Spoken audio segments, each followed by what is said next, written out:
We in class didn't talk about sleeping with the dictionary, but why don't we just say that Harryette Mullen is exploring what might be called an erotics of a poet's relationship to the alphabet, which is the tool that she is given to do her meaning making. Just that concept itself is exciting and weird and challenging and innovative. Do you want to say anything about that, as just, even if you don't have the poem in front of you and are just thinking about the concept of an erotics of the alphabet? Sleeping with the dictionary? I mean, it's a little bit bizarre to think about it in a physical sense, but as poets and writers, don't we all like sleep with the dictionary? Yes, say more. That's great, Jane. Say more, please. And Jason, you're next on this. Sleeping with the dictionary, really? I mean, that's, I guess, not how I think about it. I think more like playing with the dictionary, but I guess it just shows how intimate this poet believes her interaction with her poetry is. Yeah. Which is inspiring to a reader in that sense, because it's like my interaction should be intimate in a similar way. So. Oh, that's so well put. And what I'm going to do in a second is just play 15 seconds or 20 seconds of Harryette Mullen reading Sleeping with the Dictionary, that piece. It's a rare recording because she doesn't really record a lot. And then I'm going to invite various people, starting with Jason, just to say something about that poem, almost to cheerlead and ballyhoo, you know, others buying the whole book and reading all the pieces. Yeah, what I was going to say, I forgot. So I'm going to play a little bit of the poem here. Chris, we ready? Is Sleeping with the Dictionary. I wondered if you could say a little bit about that piece and read it for us as well. Okay. You want me to read it first? Okay. All right. Sleeping with the Dictionary. I beg to dicker with my silver-tongued companion, whose lips are ready to read my shining gloss. A versatile partner, conversant and well-versed in the verbal art, the dictionary is not averse to the solitary habits of the curiously wide-awake reader. In the dark night's insomnia, the book is a stimulating sedative, awakening my tired imagination to the hypnagogic trance of language. Retiring to the canopy of the bedroom, turning on the bedside light, taking the big dictionary to bed, clutching the unabridged bulk, heavy with the weight of all the meanings between these covers. Okay, I'm fading it out, but wow. So Erica, you're going to be next because you said this is the poem this week that, you know, you're most interested in. Jason, say something about sleeping with the dictionary. And if anybody here in the next few minutes can comment in a way that connects it to other poems this week, that would be really great, because we haven't done that yet. Okay, all Jason. Right. Let's see. I think that having read and taught this book, it's a very teachable book, isn't it? Yeah, it's teachable because it in part teaches itself, so the teacher doesn't have that much work to do. But it is a way of really playing in language and letting language. So some of the poems are kind of almost formal experiments where various bit collections or gatherings or magnetized random samplings of language get all pressed together and placed together in different relations. So in a way, it's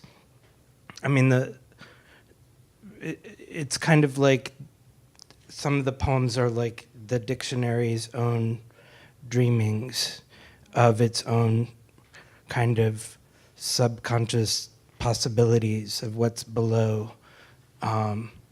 It's because the dictionary is the most beautiful poem of all, we could think. I mean, I urge everyone to go sit and find a dictionary. And like, we don't have dictionaries anymore because I just looked up the word hypnagogic on Google. And that's not like going through a dictionary because you It's don't not. get to have the n+7 accidental relationship of the Right. arbitrary alphabetical order. It's a little like Dewey Decimal. There's Right. nothing quite browsing the library for accidental relationships that were invented by the Right. arbitrary Dewey Decimal, whoever Dewey was. Yeah, and I think that there's just about this particular book, so it's just a really joyful, jubilant book that is extraordinarily fun to read. And Yeah, although cool. the poems, you are a unit beyond my mileage, you are a Yugoslavia beyond my mind's eye, you are a Yoo-hoo behind my minor key. Although those might not make sense, they are.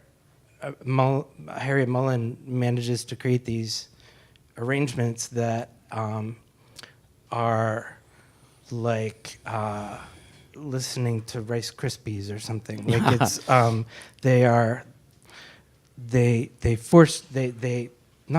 they enable like one's own mind to play, and they're such like a gift. Yeah. They're such a gift to readers to I'm trying to think of like what the right exercise is. I don't know. It'd be like being in one of those giant like transparent inflatable balls and like rolling through the world and seeing the world through that perspective. I knew you were going to come up with that. Not. Thank you, Jason. That's a really great introduction to it. Erica, can you say something, especially if you can connect Harryette Mullen's project to some of the other work that we see this week? If you can do that, that would be cool. If you can't, that's fine. Yeah, I think I can. I'm thinking a lot about the connections between Harryette Mullen and Charles Bernstein or Bob Perelman on the level of thinking a lot about the weight that a single word has in a line. So in Sleeping with the Dictionary, the title is playful, but it's also, she fell asleep with the dictionary. And at the same time, Mullen is really interested in the Oulipo and in different ways that you can manipulate language and create this beautiful thing out of it. And I think that like in some of Charles Bernstein's poems, you see a similar deep care for form, like in a restless world like this is. Yeah. I feel the same really intense attention to the word as a unit. Am I allowed to make a plug? Yes, please. So I would also, in connection to some of the conversations in the discussion forums around the difficulty of finding a way into language poetry, Belladonna published a book called Looking Up Harryette Mullen, and it's a combination of interviews and letters between Harryette Mullen and Barbara Henning. Yes. And the interview section of the book goes poem by poem through the entire book, Sleeping with the Dictionary. That's great. And is absolutely wonderful and is really helpful, I think, in terms of just like imagining what one does encountering poetry like this for the first time. Yeah, that's great. And you were too modest in the plug because you are obviously crucial to the project, the Belladonna project. Oh, you've got it right there. Zach, can we go back to Erica? There it is. Really cool, and there she is. Mm-hmm. Lily, you are a big fan of Susan Howe's take on Emily Dickinson. Yes, I am. And I think a lot about Lynn Haginian coming of age in my life, having, for a girl, I think for the girlhood that is in the first sections of that book, it's inappropriate to talk about a specific erotics of language. But clearly she comes of age as a woman being languaged. And then, of course, there's Howe's not eroticizing Dickinson in the biographical way, but eroticizing Dickinson as, for instance, My Life Had Stood a Loaded Gun, which is a very erotic poem. So I'm going to read you a line from Harryette Mullen, and maybe you can go anywhere with that. So aroused by myriad possibilities, I can almost stop there because it's so Dickinsonian. Aroused by myriad possibilities, we try out the most perverse positions, she in the dictionary. We try out the most perverse positions in the practice of our nightly act, the penetration of the denotative body of the work. Any exit from the logic of language might be an entry into in a symptomatic dictionary. Well, so something that I really picked up from what Jason said earlier was the word play. And I think that the concept of play, but not like not in the sense of like the work is silly or not important. Play is more experimental, but with an air of play, like also with like a child's version of play, where play isn't necessarily just carefree. It can be working things out in play. Yeah. So like that's the context that makes sense with Lynn Heginian. Right. But so getting to play with language, getting to play with words, but also getting to play with gender and sexuality. Like you hear a lot of in that first section of My Life, you hear a lot of like very specifically gendered words and things that are actually kind of sexualizing to say to little girls. Like pretty is as pretty does is a very violent phrase to say to a girl in a way, but you know, we don't think of it so much. So I kind of think like in that excerpt you read from Sleeping with the Dictionary, that's kind of that's an adult's voice speaking about the same thing that maybe Heginian's trying to recreate, not in a child's voice, but through the language a child heard. Then in with Susan Howe, like I think of it less as erotics, I guess, and more as exploration of gender and sexuality. I'm less interested in the erotics of language part, but I understand that that's a...